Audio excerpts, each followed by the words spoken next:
New York City's only revolving restaurant is back, now with Michelin pedigree.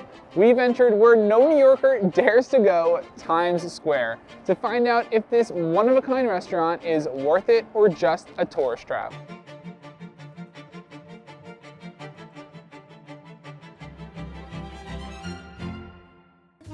The View is located in the Marriott Marquis Hotel, right in the heart of Times Square. The journey to the restaurant is a bit of a confusing one, but luckily they have it well labeled. We arrive at 3:45, and surprisingly, there is already a line. The lounge on the 48th floor opens at 4, and the restaurant on the 47th floor opens at 5. They instruct us to leave our coats with the coat check, which is looking pretty makeshift if I'm honest, but all of the staff are great. Right at 4, they begin taking us up to the restaurant, and these elevators are quick. The View is the only revolving restaurant in New York City and originally opened as a fine dining restaurant in 1985. Once the novelty wore off, negative reviews and high prices forced it to close before briefly reopening as a buffet for the hotel. Restaurateur Danny Meyer announced that his company, Union Square Hospitality Group, would revitalize the restaurant. To say his businesses have been successful would be an understatement. He founded Shake Shack, multiple Michelin-starred winning restaurants like the former #1 restaurant in the world, 11 Madison Park, and Gramercy Tavern, which we loved. And the design firm they would be using for the View would be the Rockwell Group, which we actually just talked about in our corner store video. Essentially, this would be the coming together of two of New York's biggest names in the restaurant industry. We start on the 48th floor at the lounge. The decor is of course stunning, but is kept low as to not disturb the views, which are amazing, but honestly not as amazing as we were expecting. You surprisingly don't have too much of a view of Times Square or the Empire State Building. You could see it right there, but nitpicks aside, it's still stunning. Although we found it really funny that the view to the north is pretty much just a big ad for Marriott. Probably the most beautiful part of the space is the bar area, which stays in place in the center as the tables rotate around it. We also thought it was cute that the hostesses and waiters kept telling us to enjoy the view. Very clever. Soon our drinks arrive. I ordered the Katz's Martini, which comes with brisket-washed gin, dry vermouth, pastrami spices, and a pickle with pickle juice on the side. I'm gonna put only a little bit for now. I don't know how much pickle juice would be good in a martini. Wow, that's really interesting. Honestly, really tastes like a Katz's sandwich. Tastes like there's meat in this thing. I can tell you for sure, I've never had a martini like this. It smells like pickles and pastrami and even tastes like pastrami. The pastrami spices on the rim were a nice touch that elevated the flavor even more. I couldn't see myself getting multiple of these, but novelty aside, I enjoyed it. I did not. I love a good pastrami sandwich, but smelling pickles and drinking pastrami is not for me. What I did like was the drink I got. This is the Popstar Martini, which comes with vodka, passion fruit, peach, orange blossom, vanilla, yuzu, and a splash of Prosecco on top. It's tropical and refreshing and very passion fruit forward. The drinks are expensive, which you would expect at a touristy place like this, but I thoroughly enjoyed this one. But I don't know how we missed the Magnolia Bakery banana pudding inspired whipped and swirled, because that sounds delicious. I appreciate the fun options with recognizable names perfect for tourists and locals alike. For an app, our waiter surprisingly recommended the cheapest thing on the menu, the Wagyu pigs in a blanket. Picture the classic Hebrew national ones that someone inevitably makes for every family gathering, but plussed in every way. The bread is buttery and flaky, and the pimento cheese is a great, unique addition. But the absolute star of the show is this mustard.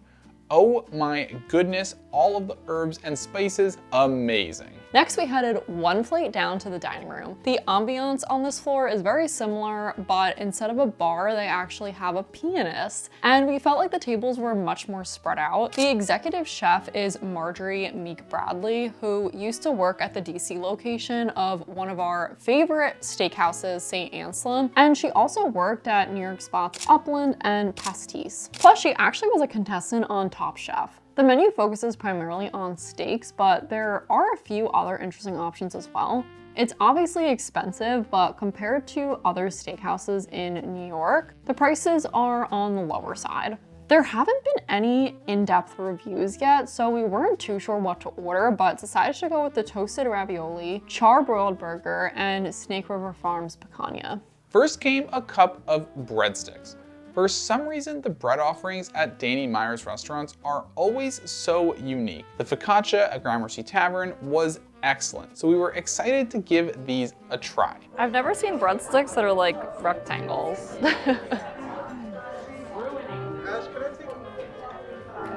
Wow, it's like a cheesy everything bagel. That's really good.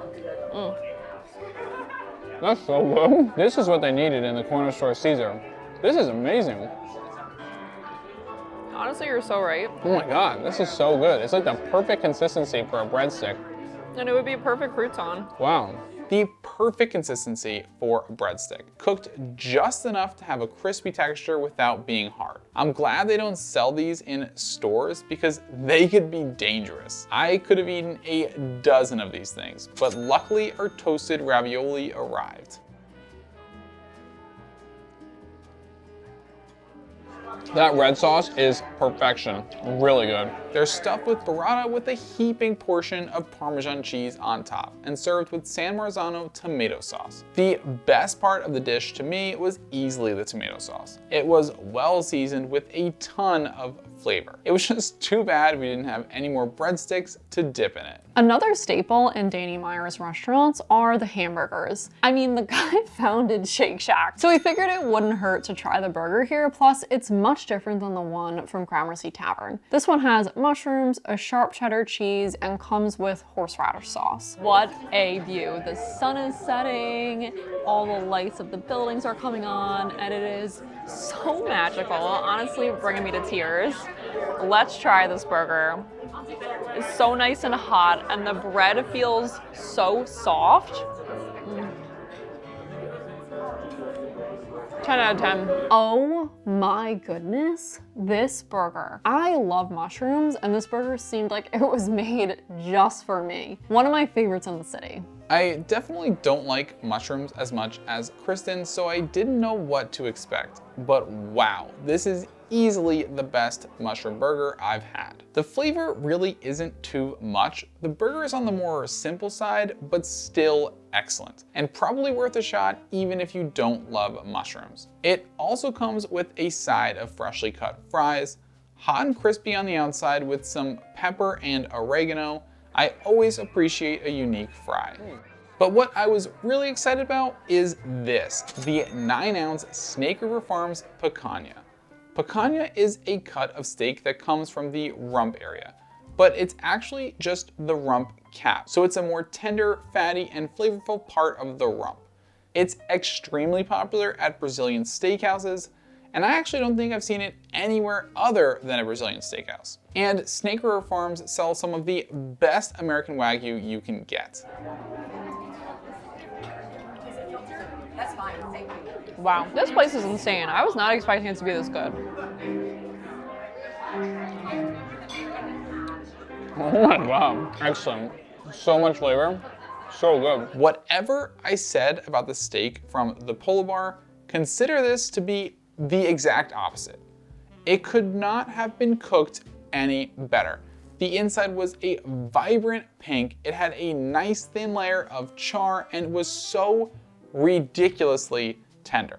This cut of steak needs to be everywhere. Funny enough, it's so similar to the hanger steak from St. Anselm, but I think even better. After devouring everything, it was time for dessert. We were a little bummed to see you couldn't get the big cookie from the lounge menu at the main restaurant because the cookie at Gramercy Tavern is one of the best we've ever had, but we were told the must-try dessert was the View chocolate cake. This thing was humongous, and they pour hot caramel butterscotch syrup all over it. That's incredible. That caramel sauce, it's got such a rich butterscotch flavor, and it goes perfectly with the chocolate. The cake is so moist, and I love how it's not overly chocolatey. Sometimes it gets to be just like too rich. Like you'd think that this would be way too much, but it's really not. That syrup absolutely makes this dessert. It's actually not too rich, although it's still way too big for 2 people to finish. That butterscotch syrup though, unbelievable. A perfect dessert to end an amazing meal. That was honestly phenomenal. The view and the ambiance were of course amazing. The decor was spectacular, but the service and the food were frankly so much better than they needed to be. The service was possibly as good as Gramercy Tavern, and that's saying a lot. And the food was so freaking good. That picanha I am going to be dreaming about for days. It was exceptional, but we would love to know what you guys have thought of it. Make sure to like and subscribe if you enjoyed the video, and we'll see you in the next one.